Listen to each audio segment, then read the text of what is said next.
We're back with Season 9, Episode 8, Frenemies. This is an episode about Quark and Odo trying to figure out how to climb up a mountain, and there's some issues there, and they get This is an episode entirely focused on Chrysalis, Koziglo, and Tirek, as well as Grogar, and of course Rusty Bucket. And that's it, actually. That's the totality of the cast for this episode. This is, in most ways, that qualifies a, oh god, I suddenly can't think of the term. A bucket show, there we go. God. Like, obviously, the animation, in an animated work, what qualifies as a bucket show? Is it a bucket show? Shoot, suddenly I'm unsure of myself. Hang on just a second. Bottle show, thank you. God, I'm like, wait, that doesn't sound right. I'm tired, give me a break. I woke up at 4 today. This is, in most ways, a bottle show. Now, what a bottle show is varies when it comes to animation, but the same concept is the same. It costs less. It is something you do in order to try and bring costs down so you can spend more money on other episodes later in the season. And like it or not, voice acting work is one of the bigger expenses when it comes to animation work. Not just because of bringing in the actual actresses or actors and having them do their lines, having them redo their lines and all the expense of that, but then you have to have the director come in and you have to editors, then you have to do sequencing, and usually have to do retakes, and there's a lot that goes into the voice acting. Trust me, at this point, having done 3 theaters, I can definitely talk about that. So, reducing the number of cast to only 4 or 5, excuse me, throughout the course of the episode. Yeah, no, that's going to drastically reduce the cost, even though the animation team still has to do everything like they would in a normal episode. This definitely qualifies as an arc counter, no question. I have a feeling it's not our last one of the season. So let's go ahead and do that really quick before we move on. Up to 9, actually. Okay, Act. So hey, Legion of Doom. And I love how they keep having musical stings as Grogar is like using it as like, and then he gets interrupted. Interrupted.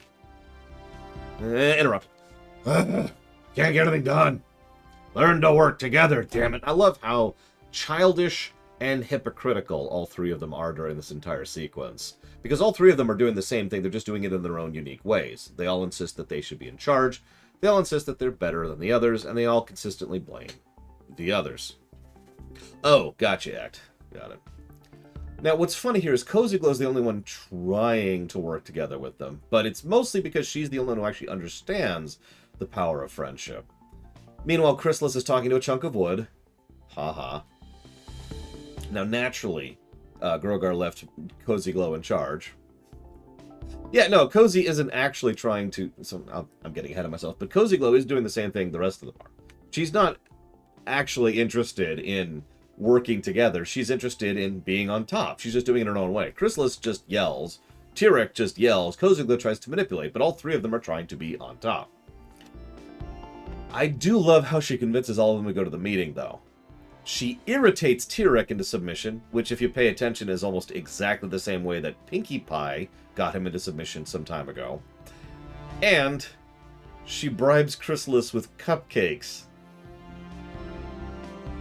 Something about that really got me. And yeah, all of them are scheming because they're all evil and they're all stupid. I have a comment about that. We'll get to it in a minute. But then they have the song. Let me go ahead and say that the song is actually really good. I actually put it up in... So I have 3 categories of songs. There's the best, there's the good, and then there's everything else. And I put this in the good. This is way up there. Better Way to Be Bad is the name of the song. This is actually a really good song. Not just because of the music itself, but because of how it's used for the episode and how it approaches the narrative, and once again, how it characterizes all 3 of them. I know I'm repeating myself, but I love how all 3 are the same in completely different ways. All 3 of them want to be on top, but they're all approaching it from a completely different perspective. You notice how Chrysalis is the one who is actually the brute forcer, whereas Tirek is the one who's trying to talk around the others, whereas Cozy is the one who's trying to manipulate the others. If you're paying attention, that's effectively the barbarian, the wizard, and the bard, to put it into simple terms. So, yeah, very on point for all 3 of them, and it makes perfect sense. And it takes effort. I've talked about this recently with the Valhalla run. It takes effort to actually write different characters differently so they sound and feel different despite the differing actors. And whoever wrote this episode, which I wrote it down, Michael Vogel, of course, Rainbow Man, our Rainbow King, wrote this, and yeah. I do like this song a lot. I love the pony dolls. Hey, this is my song. Not anymore. Yeah, this one got a laugh out of me. Anyways, let's talk about Batman villains for a second. Hear me out. I'm going somewhere with this. Now, I don't know how many of you have studied Batman villains like I have, but let's say there's someone like, I don't know, Two-Face. Now, Two-Face is someone who would be willing to work with someone else. He's got an ego, sure, but that's actually not his dominating trait. Two-Face is willing to work with others and has done so several times. He's actually been willing to work with Batman on several occasions because his particular neurosis isn't really egotistical. Let's look at someone like the Riddler. What is the Riddler's primary character trait? I actually already just gave it away, but here, grab a drink here.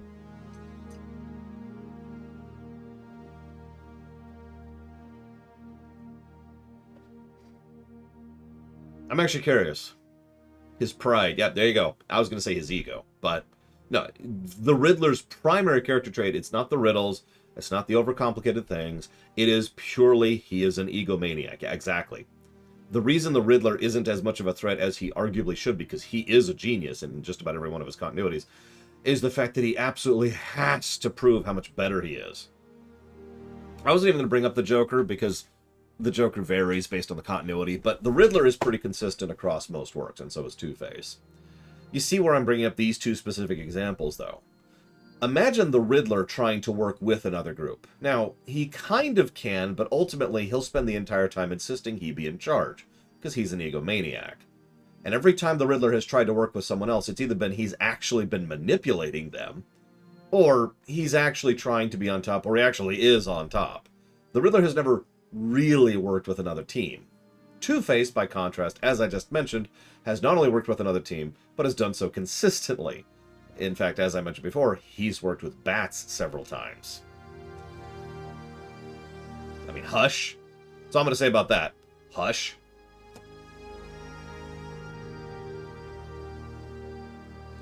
Joker's kind of a wild card, appropriately. The Joker does have the ability to work with others. The problem is the Joker also usually has the ability to cow others. He's a balancing figure. So, in a lot of stories, the Joker is usually the one who keeps the other villains in control. This is actually a plot point in several story arcs where the Joker's removed from the board and everything goes to hell in his absence because he was the one keeping everyone else in check. Hell, that was even true in the Arkham series, the games. Anyways, the reason I bring all this up is because if you look at these villains, you kind of see that kind of perspective there. You see the people who have the neuroses, and you see the people who insist on being on top. And no, I haven't. That sounds kind of cool, like, depending on who does it. But the point is, obviously, Chrysalis is probably the most overtly Riddler character here. She can't even accept that she's not on top. At one point she says, I am a queen. No, you're not. You're a queen of nothing.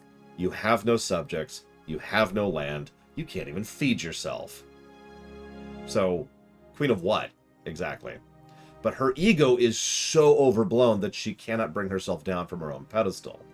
Now, Tyrek obviously is kind of in the same boat, but to a different example, to a different extent. He just drifts over to the right a little bit.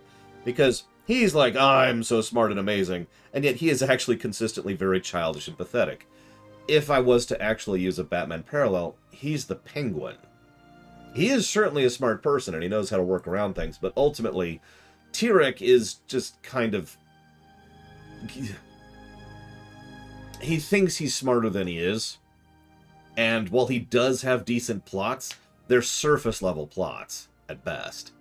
And then we have Cozy Glow. Now, Cozy Glow is probably the interesting one, since she's obviously the most sociopathic here. Yeah, exactly, Rescor. Yeah, Cozy consistently claims to be in charge of the group, and also consistently insists on being on top of the group, since she is the brains. And let's be honest, actually, Cozy is the brains of this group. One of the things, yeah, we'll talk more about Cozy in a minute. I'll come back to her, but I just wanted to mention because in most team-ups, there's usually certain archetypes you can see in terms of power set and in terms of personality. Chrysalis here is the heavy. She is the strongest of this group by a decent margin. The most versatile, the most adaptable, and the one who can just kind of brute force through most things. She's not quite the Hulk, but she's more like the Thor of the Avengers team, to use a weird parallel. You might think Tyrek, then, is kind of the Hulk. Well, Tyrek's actually a little bit more drifting towards Iron Man's thing. He has his tool, and he's quite good with his tool, but you remove his tool and all he has left is his brain. But he does have a brain. Yeah, exactly. Tyrek's more of a schemer or a thinker. Which leaves Cozy Glow. What the hell is Cozy Glow? Cozy Glow is the Captain America of the group. Easily the weakest of the team by a large margin, and she can certainly handle her own in certain circumstances, but her real value is how she can coordinate the group. Yeah, she's the glue, exactly. I know this is the weirdest analogy I've ever made, but I think it does fit, and if I thought about it more, I could probably make it work even more. So we see how each of them are kind of fitting these certain roles, although they don't do that initially. No, instead, the first thing that happens is each one of them insists on being in charge, and Grogar is just like... Grogar shows that he is stronger than all three of them, effortlessly. Interesting. And he wants them to work together to find a bell. This is a terrible idea. Now, I wrote that time. I actually wrote in my notes, this is a terrible, terrible idea. If the bell is the majority of his magic and they're already quite strong, then what could happen here is they could become stronger than him with the advent of the bell. I wrote this before the end of the episode where they decided to keep the bell from him. So... yeah, this is probably Grogar's first mistake. If you're going to be, making Grogar the Nick Fury. He's certainly on top, and he's certainly in charge at pretty much every stage of the thing. But just like Mr. Fury, you need to stay on top. And actually, now that I'm thinking about it, the problem here is that Nick Fury, well, he's always scheming for situations in which he is no longer on top. Grogar doesn't seem to even acknowledge the possibility that he might no longer be on top, and that's his flaw. So actually, I'm not sure if Nick Fury is a perfect analogy there, but whatever, we can move with that. Because you get the point, right? Consistently, at least in the MCU, but also kind of in the comics, Nick Fury is like, oh, it turns out my best friend for years is actually the enemy. Okay, well, it turns out I actually already thought about that and figured out a way to go around that. Like, Nick Fury is probably one of the most paranoid people on the planet, and he should be. By contrast, Grobar's like, yeah, no, I'm stronger than you. Bring it. I do like Cozy's outfit when they go up into the frozen area. So, Chrysalis is like, I can make it. Nope, can't fly. Okay, I'll go by foot, because I'm terrifying. She gets pretty far, actually, but she just can't quite make it. Okay. Then Tyrek, I actually wrote in my notes, what the heck is Tyrek doing? We'll come back to that in a second. So... oh, gives it, absolutely act. The problem with Nick Fury is it's not actually paranoia if they really are out to get you. I know that's kind of a meme, but there's a degree of truth to that. There's a difference between being paranoid and being prepared. Nick Fury isn't really paranoid. I shouldn't use that word. Paranoid is thinking your socks are plotting against you. Being prepared is having a plan in case your socks are plotting against you. And given that he lives in a world of magic and shapeshifting... yeah, exactly. He is the super spy. He is the spy in a universe with gods and magic. Yeah. Anyways. That is actually a good way to put that. The question in the DCAU, he's paranoid. Now, he's right several times because he is very smart and he knows how to think his way around a lot of situations. But the question is paranoid. He actually sees things that aren't there. Anyways. And he's voiced by Jeffrey Combs, which just makes it better, but that's neither here nor there. So, Chrysalis can't make it, and Cozy Glow. Cozy Glow meets an old guard and can't get past this dude, which is kind of funny in its own right. You didn't know Jeffrey Combs voiced the question? Yeah, Jeffrey Combs voices the question in the DCAU.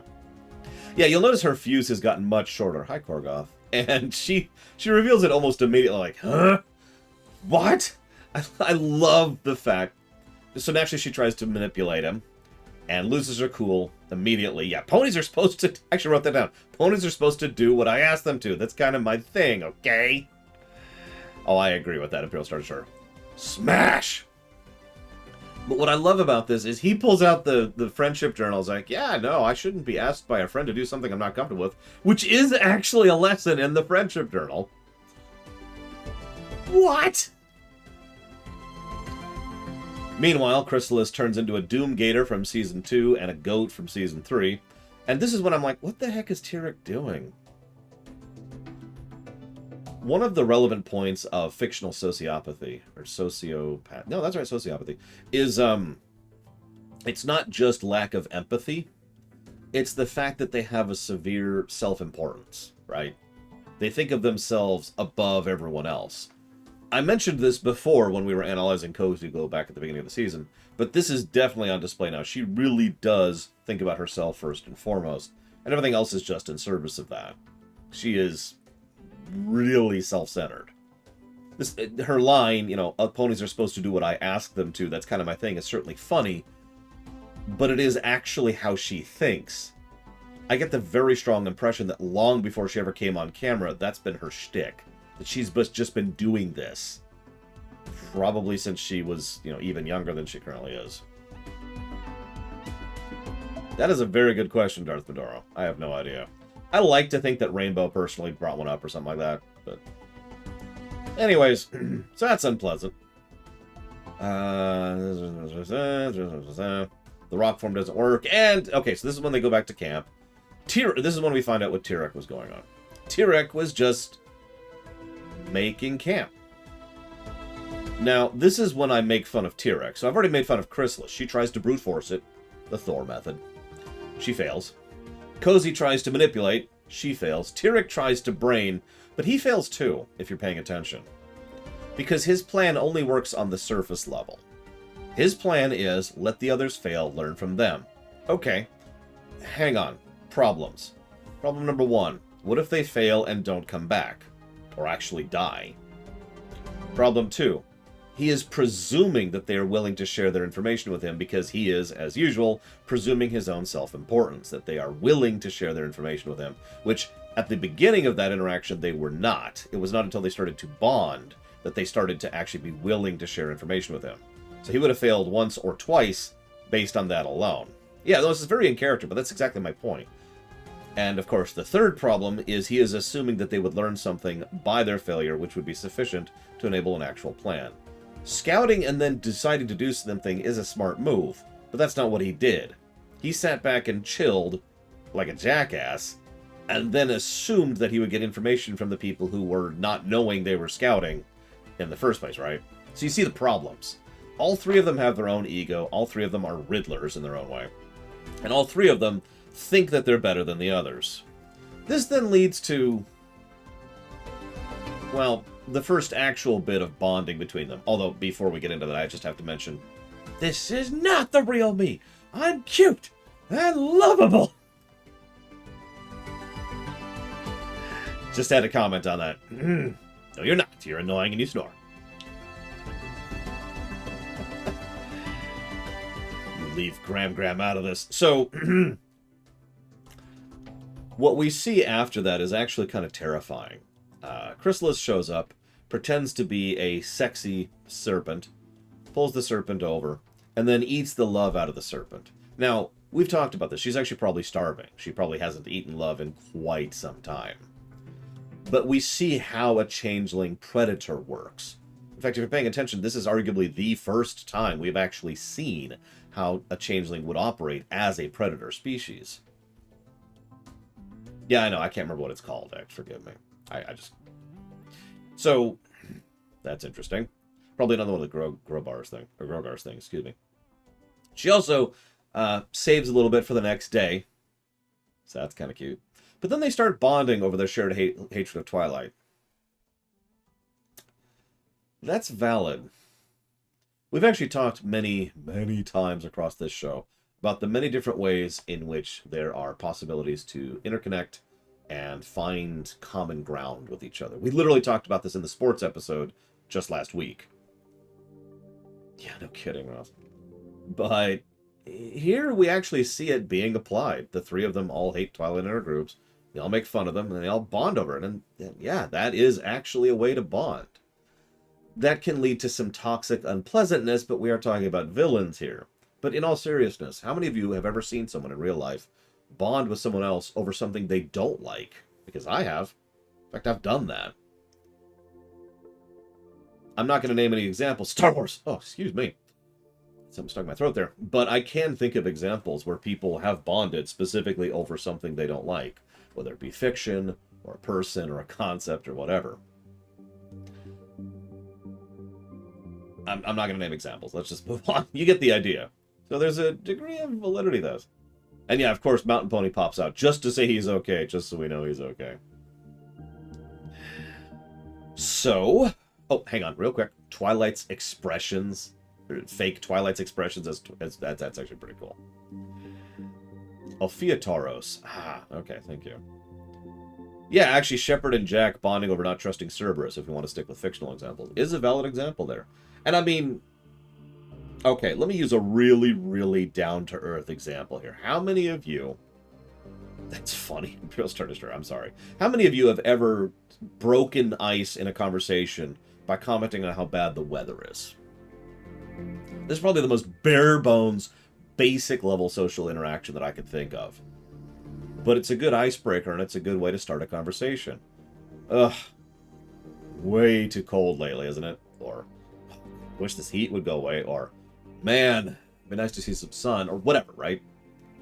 Right? And you just open up with bonding over a shared dislike. You see the logic here. Yeah, budget. This is a bottle show, Lord Aramont. So, like I said, it's interesting the way this works, and I want you to keep this in mind, by the way. Because it is my opinion that they are legitimately bonding, that this isn't faked, that this isn't falsified, that they're not pretending to for the sake of manipulation. I think a legitimate bond is happening. Keep that in mind, okay? We'll come back to that. Oh, no, trust me, I have that problem a lot, Loner, because I like it when it's cold. Anyways, so they go do the teamwork thing. The guy's fine, as Darth Medora pointed out. And they learn to work together. They kind of do their own thing. This is the first time they actually do some kind of teamwork. Now, it's worth noting they weren't actually trying to do any teamwork earlier. They were just trying to force everyone to work under themselves. None of that worked, so now we're actually working together. Chrysalis is very much the heavy here. This is where that really comes to the thing. In fact, for a bit, I was wondering what Cozy brought to the party until I thought about the glue thing I mentioned earlier. So the glue, you know, she is the glue. She's the one who comes up with several of the plans and helps facilitate two of them. Without Cozy, this wouldn't have worked, despite how relatively little she seems to be bringing to the party. So, you know, Samwise Gamgee may not be a super mega death warrior or an amazing archer, but the Fellowship would have failed without him. You know what I mean? She is also tiny, which is helpful. She can also fly while being tiny, which is very helpful. Wasp! Anyways. So, they work together, they get up there. This is where she comes up with the plan. Go ahead and take the power, but then you have to give it back. Yeah, exactly. The big gears and the small gears certainly have different functions, but the big gears don't work without the small gears. That's physics. Or design, or engineering, or whatever you want to think about that. So, they work together. This is probably one thing that was really interesting here. To me.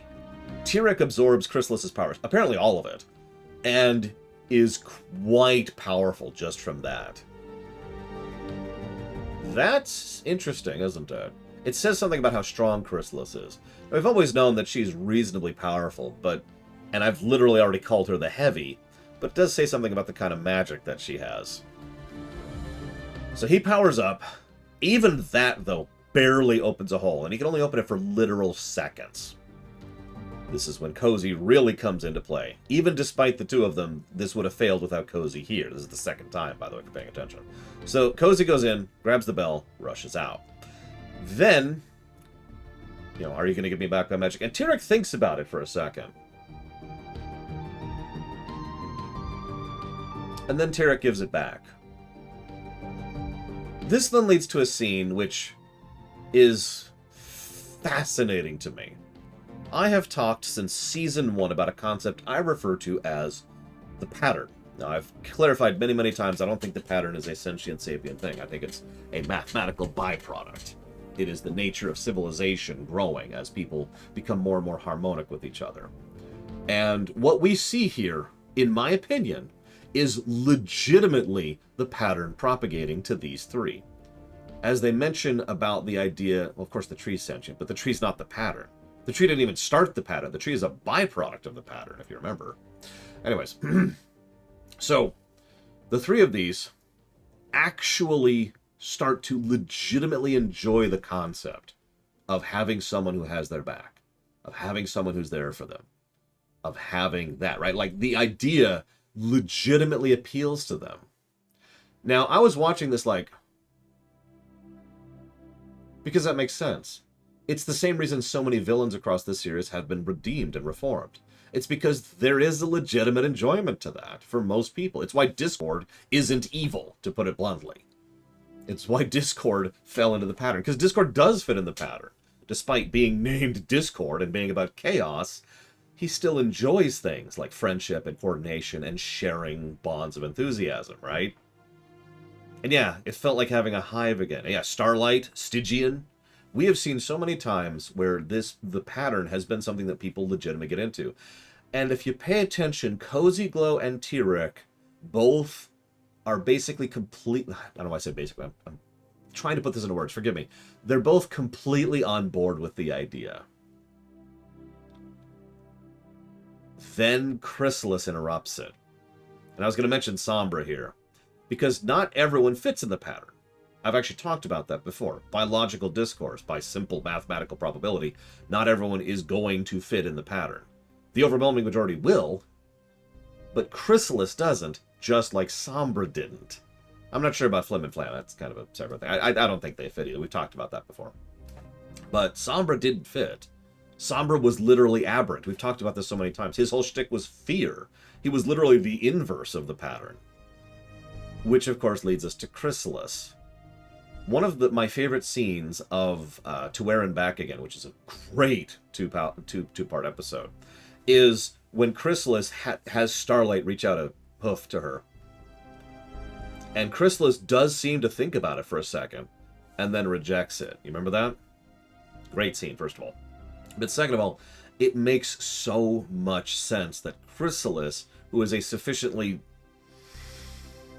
diseased person, tyrannical dictator, fearmonger, someone who deliberately spent years upon years, we don't actually know how long, deliberately keeping her own populace in a state of starvation in order to maintain control. That kind of person is not the kind of person who fits in the pattern. And if you're paying attention, this does sound a lot like Sombra, which is why I was going to make that parallel there. By contrast, someone like Discord, he's mostly just out to have fun. And he has discovered a new way to have fun, so he's discovered a new way to have fun. That makes sense. But Chrysalis is just rotten to her core, just like Sombra was. I wasn't even going to bring up the Storm King. Let's just forget the movie. It gave us, you know, the sea ponies and the flying ponies. Cool. Moving on. Yeah, exactly. Chrysalis wanted to be on top and wanted to cause harm to others, was willing to cause harm to others as a normalcy thing to be on top. I mention this because I could see T-Rick giving in to the pattern. I could. It would make sense. I don't think I could see Cozy doing that. We've actually talked about this before. We were talking about redemption, and we were talking about Cozy and whether or not she deserves redemption. Cozy has never made any effort or attempt whatsoever towards redemption. She has never shown so much as a hint of regret for anything she's ever done. Yeah, T-Rick's brother did give in to the pattern. That actually happened. So I don't think I could see Cozy being redeemed, but I could actually see T-Rick being like, you know what, fine. And it would be a gradual thing, and he would never become as much of a buddy as, say, Discord is. But I could see T-Rick deciding to enjoy being a part of the group rather than simply parasiting off the group, right? Nevertheless, Chrysalis is the one who breaks them out of it completely, which again makes perfect sense. She is the one who has firmly and forcefully previously rejected the pattern entirely, said no. And it is so appropriate, and I'm sorry for spending so much time on this moment, but this is brilliant writing, because it makes perfect sense that she would be the one to prevent the others from any possibility of redemption. That's... You know? That is so appropriate. That is so perfect, the way that's constructed. And it fits perfectly with everything we've known up to date. Exactly, Dream Whisperer. Yeah, exactly. You see the idea. And yeah, I agree, Lord Harriman. Anyways, so Sheeb knocks them out of it, and they immediately go back to being, ha ha ha, we're evil. We'll work together. Working together works out. Then we'll go kill each other later. Okay, cool. This is when they all bow and grovel before Grogar, who's like, rawr! Notice Grogar does another show of power to indicate he's on top. It's interesting that he feels the need to keep doing demonstrations of power to show that he's stronger than them. Makes me wonder, actually. Yes, we will fight to run away. We will work together to not work together. And they kept the bell. End of episode. So, this is a well-written, well-constructed, well-acted, well-animated episode, which makes a lot of sense and does a lot right. I'm thinking red. What are we thinking? Like, this is a good one. Yeah, so Sci-Fi Debris has a system, which I don't remember right now because I haven't watched him in years, but he has a system which boils down to... Oh, what does he call it? It's like must-see, regardless of the quality of the episode. This is a must-see episode, whatever the hell he calls it. You know, this is an episode that if you're just trying to come up with the bare minimum list of episodes to watch, you know, arc episodes, in other words, this is definitely a must-see episode. I can tell you that right now. I don't even know how the series ends. I don't know what happens after this. This is absolutely the status quo changing, and this is going to be part of things going forwards. Now, pushing this up to purple.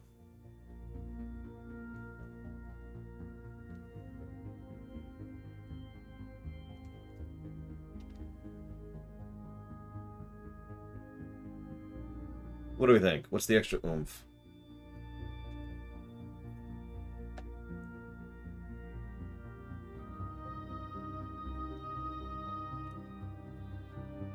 Song's a good one.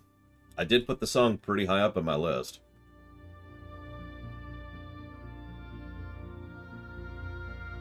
It is trying something new. It's also funny because this is one of a very small number of bottle episodes in this show. They usually don't do bottle episodes in animated shows.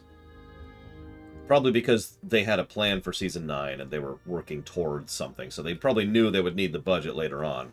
I wouldn't be surprised if we have later episodes which just have an absolutely huge number of, you know, cast in them.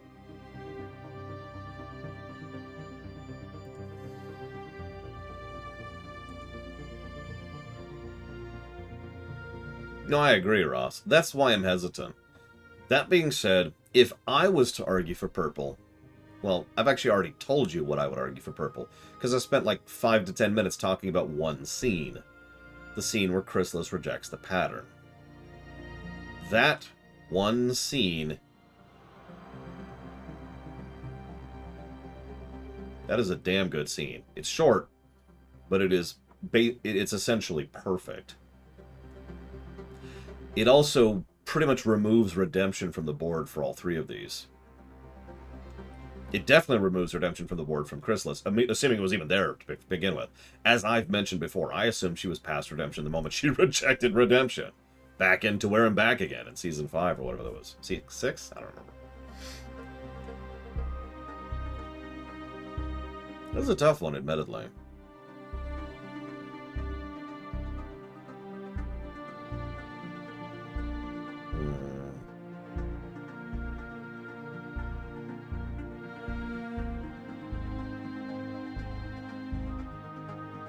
That's a good way to put that act. That was the beginning of her being denied.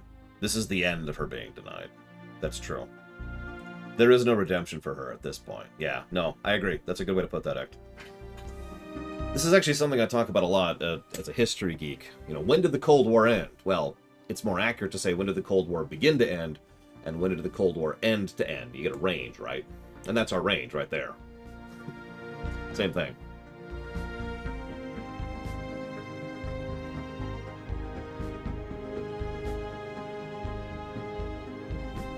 Yeah, especially since we're probably not going to jump right into the next Streamination, Mr. Red, as I've already decided.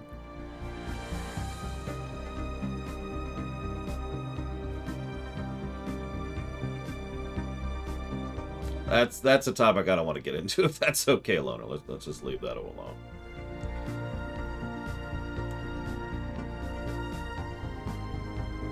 Not next week, sorry. I don't know why I said... Did I say next week?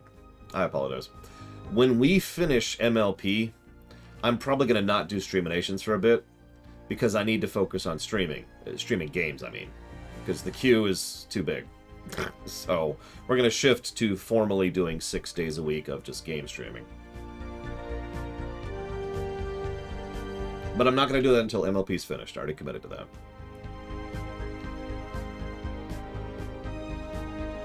We'll get to Arcane eventually. I'm still not even 100% sure the order in which the new Streaminations will happen. But no, I didn't mean next week. That's my bad. I'm really torn on this. I think I'm going to give it red. I'm going to give it red. The fact that I'm this torn on it probably says all it needs to. I mean, Vogel's kind of the Rainbow King anyways, and he is continuing his streak. Next week, we've got Sweet and Smoky, which I, of course, have no idea what that is, and Going to Seed, which, hang on, I bet it has to do with Applejack somehow. I have no idea of the specifics. But those are going to be our episodes next week. I'm going to go get some work done. Try to figure out what's going on with my spreadsheet.